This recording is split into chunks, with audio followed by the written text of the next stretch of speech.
Olha só, em 2025 vai acontecer uma coisa histórica. A maior e mais importante conferência sobre o clima do planeta vai ser num lugar totalmente inédito, bem no coração da floresta amazônica.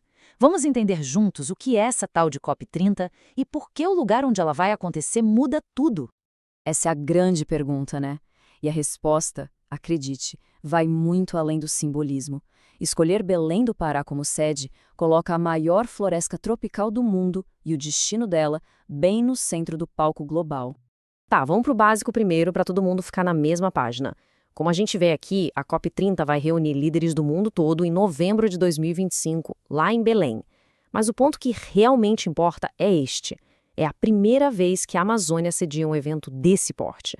Isso joga uma luz sem precedentes sobre as florestas tropicais e as nações do chamado Sul Global. E essa sigla COP a gente ouve bastante, né? Mas o que ela quer dizer afinal? Bom, COP vem de Conferência das Partes. Pensa nela como se fosse a grande assembleia anual do planeta sobre o clima, sabe? É onde quase todos os países se juntam para ver se os acordos estão sendo cumpridos, definir novas metas e, claro, tentar avançar em soluções para a crise climática. E é aí que a gente entra no coração da história, a própria floresta. Porque a Amazônia chega nessa discussão com uma identidade dupla, uma mistura de uma potência gigantesca com uma fragilidade enorme. É exatamente isso. Ao levar a COP para a Amazônia, a floresta deixa de ser um assunto abstrato, discutido em salas com ar-condicionado a milhares de quilômetros de distância. Ela vira o próprio palco. O mundo vai estar lá para ver, para sentir, para entender de perto o que é que está em jogo de verdade. E aqui a gente chega num conceito que literalmente tira o sono dos cientistas, o tal do ponto de não retorno. Como a especialista Alicia Amorim explica, é um limite crítico. Se o aquecimento e o desmatamento passarem desse ponto, a floresta pode entrar num processo de degradação que não tem mais volta, afetando o regime de chuvas não só no Brasil, mas no mundo inteiro. É muito sério. E essa comparação aqui resume perfeitamente essa dualidade. De um lado, a Amazônia como essa potência que regula o clima do planeta, uma força da natureza, do outro, a sua fragilidade, a sua vulnerabilidade diante das ameaças. É justamente esse paradoxo que vai estar no centro de todas as discussões. E no meio disso tudo, tem um ponto fundamental. Os povos indígenas e as comunidades locais não vão ser só espectadores. Eles são vistos como os verdadeiros guardiões da floresta. Eles estarão lá, com voz ativa, trazendo não só seus alertas, mas, o que é mais importante, soluções ancestrais que podem ser vitais para o nosso futuro. Beleza, a gente já entendeu o onde, mas agora vamos falar do quando, porque o momento em que a COP30 acontece é tão importante quanto o lugar. Não é só mais uma conferência. Estamos falando de uma década depois do histórico Acordo de Paris. Essa linha do tempo ajuda a gente a entender o contexto todo. A Convenção do Clima nasceu aqui no Brasil, lá em 92. Em 2015 veio o Acordo de Paris. E agora, em 2025, depois que a primeira avaliação global deu um verdadeiro alerta vermelho, mostrando que a gente está perigosamente atrasado, a COP30 virou o prazo final. O prazo para os países apresentarem planos muito mais ambiciosos. Então, a mensagem é clara. O tempo de promessa acabou. A era das negociações está dando lugar para uma nova fase, a da implementação.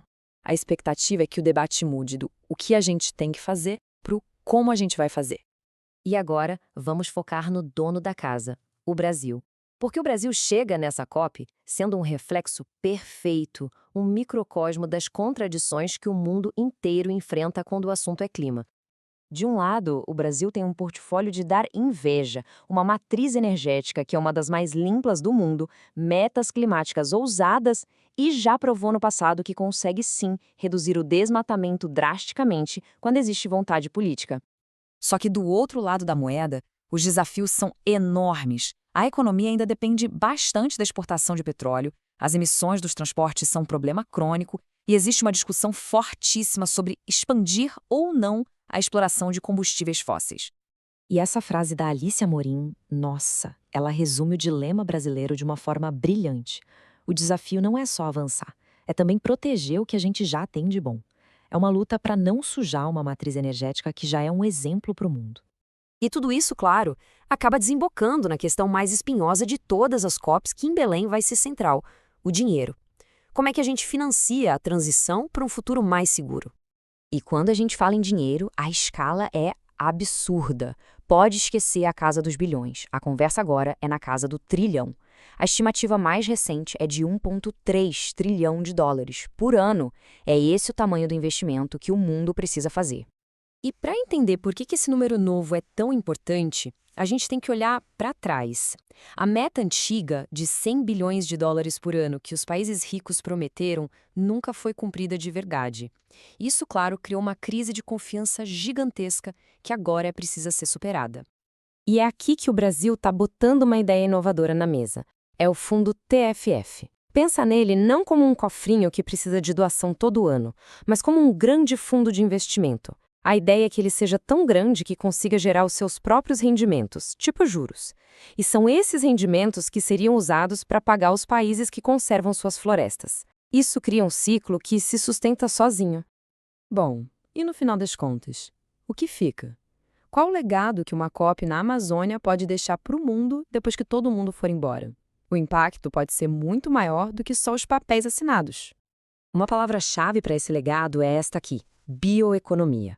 De um jeito bem simples, é usar os recursos da floresta de forma inteligente e sustentável para gerar riqueza, emprego e bem-estar para as pessoas que vivem lá, mantendo a floresta de pé. Olha esse exemplo da mandioca, que deixa tudo super claro. O jeito antigo é simples. O agricultor colhe a mandioca e ela é exportada do jeito que está para um preço baixo. A bioeconomia vira esse jogo. Ela propõe criar indústrias ali na região para transformar essa mandioca em farinha, um produto de alto valor. Qual o resultado? A riqueza, o valor agregado, fica na comunidade, gerando mais empregos e desenvolvimento. E essa é, talvez, a grande virada de chave que a COP30 pode inspirar. Uma mudança de paradigma. A gente parar de ver a floresta como um obstáculo para o desenvolvimento e passar a enxergá-la como o principal motor para um novo modelo de desenvolvimento, um que seja sustentável. E a gente termina com essa pergunta, que é muito maior do que só meio ambiente ou ecologia.